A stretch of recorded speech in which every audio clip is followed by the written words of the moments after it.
যাদেরকে পদ্মা নদীতে মারতে চেয়েছিল শেখ হাসিনা তারাই আজ সারা দেশে সম্মানিত হয়েছেন।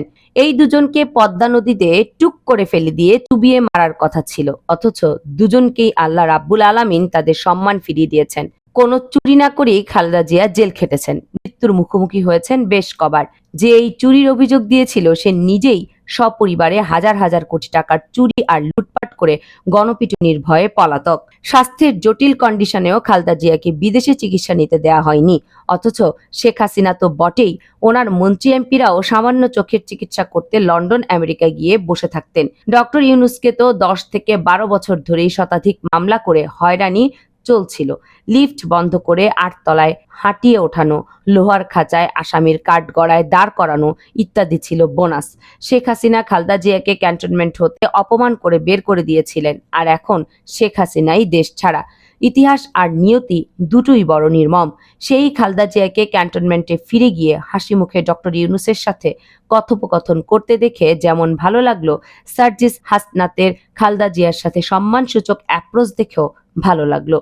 সামাজিক মাধ্যমে অনেকেই লিখেছেন, জানা যায় 2012 সালের পর আবারও সশস্ত্র বাহিনীর দিবসে সেনাকুঞ্জের বিশেষ অনুষ্ঠানে যোগ দেন বিএনপি চেয়ারপারসন খালেদা জিয়া। হালকা বেগুনি রঙের শাড়ি পরা খালেদা জিয়া তার সঙ্গে নিজের প্রয়াত সন্তান আরাফাত রহমান কোকোর স্ত্রী শর্মিলা আহমেদ সহ নেতাদের নিয়ে ক্যান্টনমেন্টে পৌঁছান। এরপর হুইল চেয়ারে গিয়ে অতিথির আসন গ্রহণ করেন তিনি। এ সময় খালেদা জিয়ার সঙ্গে কুশল বিনিময় করেন প্রধান উপদেষ্টা ডক্টর মোহাম্মদ ইউনূস সহ অন্তর্বর্তী সরকারের তরুণ দায়িত্বশীলরা। সাবেক প্রধানমন্ত্রীর সঙ্গে কথা বলেন উপদেষ্টা মাহফুজ আলম, নাহিদ ইসলাম, আসিফ মাহমুদ সজীব ভুইয়া সহ অনেকে। কুশল বিনিময়কালে খালেদা জিয়ার শারীরিক অবস্থার কথা জিজ্ঞেস করেন মাহফুজ আলম। তিনি বলেন, ম্যাডাম আপনার শরীর কেমন? এ সময় খালেদা জিয়া জানান, না বেশি ভালো না। মাহফুজ আলম তখন বলেন, আপনাকে ভালো থাকতে হবে, সামনে আসলে একটা কনফিডেন্স বের হয়।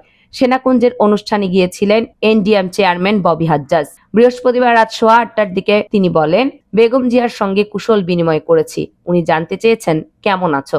উনি খুব অল্প অল্প করে কথা বলছিলেন, কুশল বিনিময় করেছিলেন, সুন্দর করে হাসছিলেন। এর আগে বিএনপি চেয়ারপারসন বেগম খালেদা জিয়ার অংশ নেয়ার বিষয়ে অন্তর্বর্তী সরকারের প্রধান উপদেষ্টা ডক্টর ইউনূস বলেছেন, শহীদ রাষ্ট্রপতি জিয়াউর রহমানের স্ত্রী বেগম খালেদা জিয়া এখানে এসেছেন, এক যুগ তিনি আসার সুযোগ পাননি, আমরা গর্বিত এই সুযোগ দিতে পেরে। এছাড়া 2024-এর অভ্যুত্থানে নেতৃত্বদানকারী ছাত্রনেতা সার্জিস আলম, উপদেষ্টা আসিফ মাহমুদ, উপদেষ্টা আসিফ নজরুল সহ অনেকে খালেদা জিয়ার সঙ্গে কুশল বিনিময়ের ছবি ফেসবুকে পোস্ট করেছেন।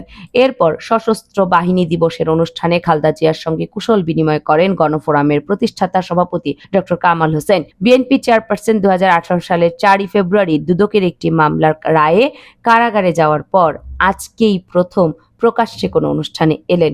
এর আগে 2012 সালে সশস্ত্র বাহিনী দিবসে অংশগ্রহণ করেন তিনি।